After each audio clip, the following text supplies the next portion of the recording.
नमस्कार। ओम नमः शिवाय।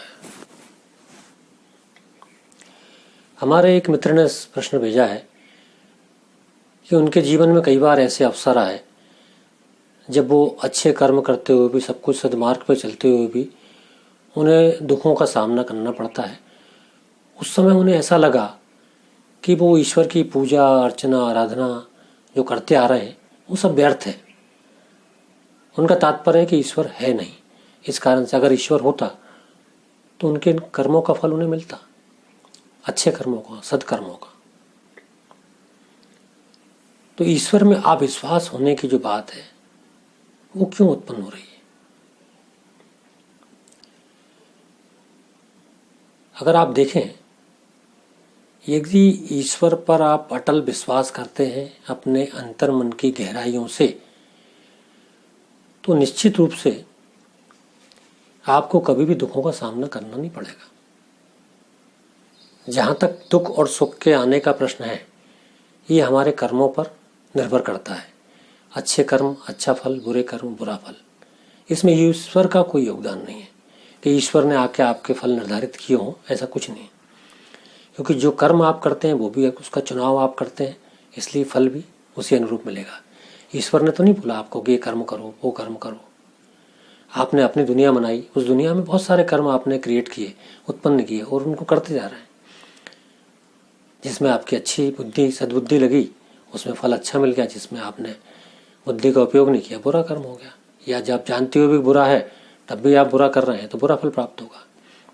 यह ईश्वर का कोई हस्तक्षेप नहीं है, ये सब कुछ अपने ऊपर निर्भर करता है। इसके बावजूद भी अगर आप ईश्वर को इसमें लाना चाहते हैं, ईश्वर का कोई दायित्व निर्धारण करना चाहते हैं, तो फिर आपको उनके ऊपर अटल विश्वास करना पड़ेगा, मानना पड़ेगा कि ईश्वर है। अभी आप देखेंगे कि जब इस दृष्टिकोण से आप परीक्षण करते हैं कि ईश्वर के बारे में, ईश्वर पर विश्वास कैसे और क्यों किया जाता है। बचपन में जैसे ही हम थोड़ा हमारी बुद्धि विकसित होती है, परिवार में भगवान को देख के बारे में जानना शुरू होता है, परिवार के लोग बताते हैं, मंदिर जाते हैं, पूजन करते हैं, तो हमें बताया जाता है कि ये ईश्वर है, इन्होंने पूरी सृष्टि की रचना की, ये परमात्मा है, सबके दाता राम, और आप इनके बारे में इनको ईश्वर मानिए, इनको भगवान मानिए और इनकी पूजा करिए। हम मानकर विश्वास करने लगते हैं कि भगवान है, हम मान रहे हैं, इन्होंने सब कुछ बनाया इसलिए हम इन पर विश्वास कर रहे हैं।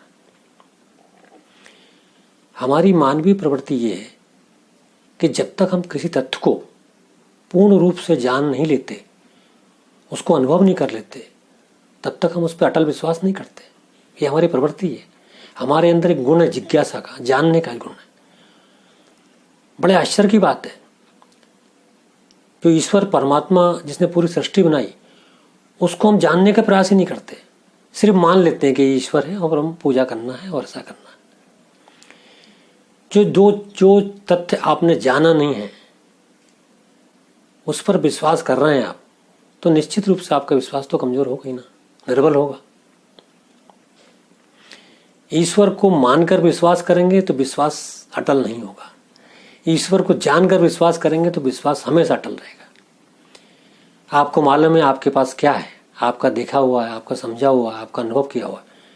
कोई भी आपसे कहे कि आपके पास फला चीज नहीं है, आप बोलो नहीं, मेरे पास है, मैं ये कर सकता हूँ, मैंने ये किया है, मैंने ये देखा है, मैंने समझा है, पढ़ा है, लिखा है, बहुत सी बात है, क्योंकि आपके व्यक्तिगत अनुभव में आता है वो, आप उसको समझते हैं, देखते हैं।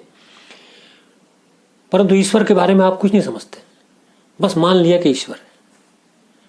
विश्वास या तो मानकर किया जाएगा तो निश्चित रूप से निर्बल विश्वास होगा, कमजोर होगा, कांच के बर्तन के समान होगा जिसमें एक छोटा सा ही पत्थर लगे वो टूट जाएगा। मानकर विश्वास करते हैं तो निश्चित रूप से जब कभी दुख आते हैं तो भगवान पे विश्वास उठ जाता है।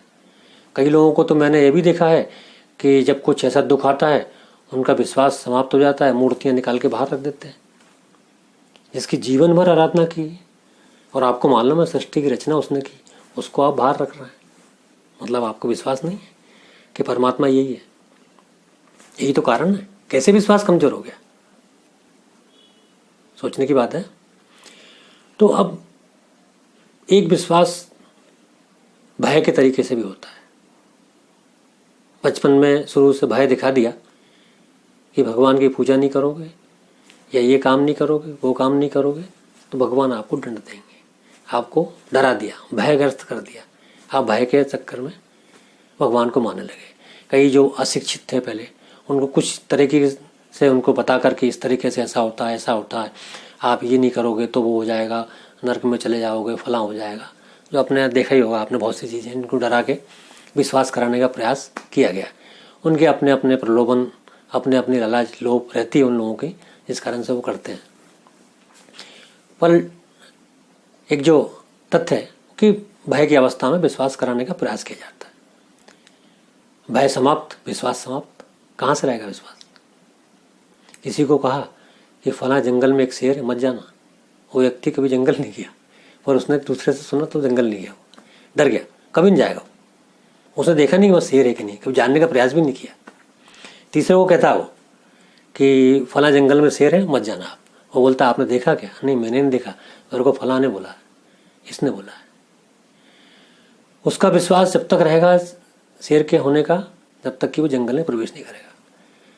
जब वो किसी के साथ चले जाता है और उसका साजो सामान, बहुत सारे लोग मिल जाते हैं कि चलो देखें जंगल में शेर है कि नहीं।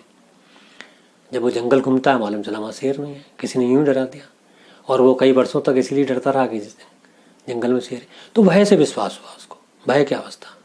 उसने जानकर विश्वास नहीं किया, भय की अवस्था में विश्वास हुआ, इसलिए कमजोर विश्वास था। जैसे ही भय खत्म, विश्वास खत्म। तो ईश्वर पर अटल विश्वास क्यों नहीं है, अंतर मन की गहराइयों में क्यों नहीं है? क्योंकि ईश्वर को मानकर विश्वास किया जाता, ईश्वर को जानकर विश्वास नहीं किया जाता, इसलिए विश्वास कमजोर होता है। जब अभी जानना शुरू करेंगे कि ईश्वर है क्या, ये तो सही है कि परम पिता परमात्मा ने ये पूरी सृष्टि की रचना की, ये तो सभी जानते हैं। जो जानते हैं वो भी विश्वास नहीं करते, जो नहीं जानते वो भी विश्वास नहीं करते। सब चीजें हैं। इतना सब मालूम होने के बाद में भी सब भगवान ने बनाया है तो विश्वास करना ही है आपको, पर फिर भी नहीं करते। कई लोग जो बुरा कर्म करते हैं, उनको मालूम है कि बुरा कर्म करेंगे तो ईश्वर दंड देगा, लेकिन फिर भी बुरा कर्म करेंगे और मंदिर में जाके पूजा करेंगे। आप उनको देखते हैं कि आप ये कितना बुरा कर्म कर रहा है, फिर भी मजे कर रहा है। और मैं रोज पूजा करता हूँ और दान करता हूँ, और बहुत सारे ऐसे कर्म हैं, सत्कर्म जो मैं करता हूँ, जो करना चाहिए, उसके बाद में भी मुझे इससे कम मिल रहा है। तो वो जो व्यक्ति जो मंदिर जा रहा है बुरा कर्म करके, वो सिर्फ आपको दिखाने के लिए कि वो भगवान को मानता है, जबकि अंतर्मन से भगवान को नहीं मानता। अगर आपका विश्वास ईश्वर पर अटल हो गया तो ये मान के चलिए कि आपसे कोई कर्म भी गलत नहीं होगा, क्योंकि ईश्वर आपके साथ हमेशा रहेगा, आपके आचरण में रहेगा, आपके व्यवहार में रहेगा। जिन चीज़ों को आप जान जाते हैं वो आपके व्यवहार में आ जाती हैं, आपके आचरण में आ जाती हैं, उनको आपको याद रखने की जरूरत नहीं है। आपके बच्चे से, आपके पुत्र पुत्रियों से, आपके माता पिता से आप प्रेम करते हैं, ये दिन भर बताने की आवश्यकता नहीं उनको कि मैं तुमसे प्रेम करता हूँ, मैं तुम्हारे लिए बहुत केयर करता हूँ और तुम ही सब कुछ हो। ये सब आप दिन भर नहीं कहते, बल्कि आपके व्यवहार में होता है। आप अपने पुत्र को डांट रहे हैं, फिर भी आपके मन में प्रेम है। आपको रात में उठा दिया जाए नींद में, तब भी आप उसके लिए अच्छा ही सोचेंगे, उसको डांटते में भी अच्छा सोचेंगे। माता पिता आपको डांट रहे हैं, फिर भी आपको प्रेम है, क्योंकि वो आपके अच्छे के लिए डांट रहे हैं। ये सब आपके व्यवहार में है, क्योंकि आपको अटल विश्वास है कि ये चीजें हैं, हमारा प्रेम है। ईश्वर के साथ ऐसा नहीं है। ईश्वर के साथ हमारा बाहरी आवरण में विश्वास है, दिखाने के लिए विश्वास है, अटल नहीं है। एक सज्जन जो एक व्यवसाय करते हैं, उनको बार्गेनिंग करना पड़ती है कई बार सामान की। उन्होंने कहा कि उनका भी यही प्रश्न था कि ईश्वर के ऊपर उनका भरोसा कम होता जा रहा है। मैंने उनसे पूछा कि आप सामान बेचते हैं, सामान बेचते समय किसी को 1000 रुपये की चीज़ 1200 में दे रहे हैं, किसी को 900 में दे रहे हैं, किसी को 800 में दे रहे हैं, कुछ किसी को 1500 में दे रहे हैं। बोले ये व्यवसाय है साहब, इसमें जैसा भी ग्राहक मिलता है वैसा हम व्यवसाय करते हैं। तो मैंने ये सब करते हुए ईश्वर का ध्यान आता है कि नहीं आपको? बोले नहीं, ईश्वर के तो सुबह पूजा कर लेते हैं, शाम को कर लेते हैं, मंदिर जाते हैं, हाथ जोड़ लेते हैं। ये तो व्यवसाय में ईश्वर को ध्यान रखेंगे तो व्यवसाय कैसे होगा? तो आप जानते हो कि आप बुरा कर रहे हो। आप अलग अलग समय में अलग अलग व्यक्तियों को धोखा दे रहे हो। जो चीज़ एक को 800 में बेची, किसी को 1000 में बेचती, किसी को 1200 में बेची, दिन भर तो आप बुरा कर रहे हो। बुरा करते समय आपको ध्यान नहीं आया ईश्वर है, क्योंकि आपका ईश्वर पे विश्वास ही नहीं है। विश्वास होता तो हर कर्म में ईश्वर आपको याद आता। हर कर्म में आपका ईश्वर इसलिए तो आपके साथ नहीं है क्योंकि आप भरोसा नहीं करते। जिस दिन आप भरोसा कर लोगे ईश्वर आपके साथ होगा। आपसे बुरा कर्म हो तो जाए, आपको करते समय आएगा। करते समय कोई भी कर्म करते समय याद आएगा कि ईश्वर मेरे साथ है, मैं बुरा नहीं कर सकता। वो बुरा करूँगा तो मेरा बुरा हो जाएगा। आपको ईश्वर कब याद आते हैं जब आपके साथ बुरा होता है। तब आप कहते हैं कि भगवान इसको देखो, ये क्या कर रहा है, इसने मेरे साथ ऐसा कर दिया। हे ईश्वर, मैं तो आपको मानता हूँ, ये मेरे साथ बुरा। जब आप कर रहे थे तब आपको क्यों नहीं याद आया? वो कर रहा है तब क्यों याद आ रहा है? तो ये कारण है क्योंकि ईश्वर आपके व्यवहार में नहीं है, आपके आचरण में नहीं है। आप पर्टिकुलरली एक पॉइंट ऑफ टाइम पे उसको याद करते हैं और अपने भूल जाते हैं। बस उसको समझते हैं कि मेरा विश्वास है। सारे दायित्व ईश्वर के हैं। कर्म बुरे आप कर रहे हो, दायित्व ईश्वर का है कि वो आपको साथ दे। तो ऐसी अवस्था इसलिए आती है मित्रों कि आप ईश्वर को मानकर विश्वास करते हैं, जानकर।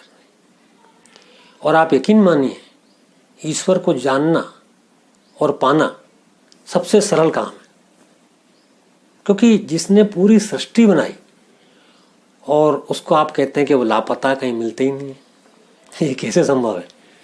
इतनी बड़ी सृष्टि, कण कण में ईश्वर, सब जगह ईश्वर, और आप कहते हैं ईश्वर ही नहीं मिलता। ईश्वर को ढूंढ रहे हैं, दिन भर बैठ के भूखे प्यासे तप कर रहे हैं, नाम ले रहे हैं, जो भी हो, जो भी तरीका आप अपना है, और 4 दिन बाद बोलते हैं कि मेरी भक्ति में कोई इतना बल नहीं था कि मुझे ईश्वर मिल जाए, इसलिए ईश्वर मुझे प्राप्त नहीं हुआ। ईश्वर को बैठकर याद करने से कुछ नहीं होगा। ईश्वर को आंखें खोल के जानो कि ईश्वर है क्या। ईश्वर को ढूंढना पड़ता है, और ईश्वर को ढूंढना बहुत मुश्किल काम नहीं है, परंतु उससे मुश्किल काम यह है अपने आप को ढूंढना। पहले तो अपने आप को ढूंढो कि आप कहाँ हो। ईश्वर ने अपनी दुनिया में आपका जन्म दिया, और उसके बाद अपनी बुद्धि से आपने अनेक दुनिया बना ली। विश्व की दुनिया, प्रदेश की दुनिया, गांव की दुनिया, शहर की दुनिया, परिवार की दुनिया, चिकित्सा की दुनिया, इंजीनियरिंग की दुनिया, जमाने भर की दुनिया है, व्यापार की दुनिया। इतनी सारी अनगिनत दुनियाओं में आप घुस गए हो, गुम हो गए हो। आप पहले अपने आप को ढूंढो इन सारी दुनियाओं में से, और ढूंढ कर जगह पे लाओ। आप जिस दिन जगह पे आ जाओगे, ईश्वर आपके सामने आ जाएंगे। ईश्वर को जानने के बारे में अपन कल और चर्चा करेंगे, वो और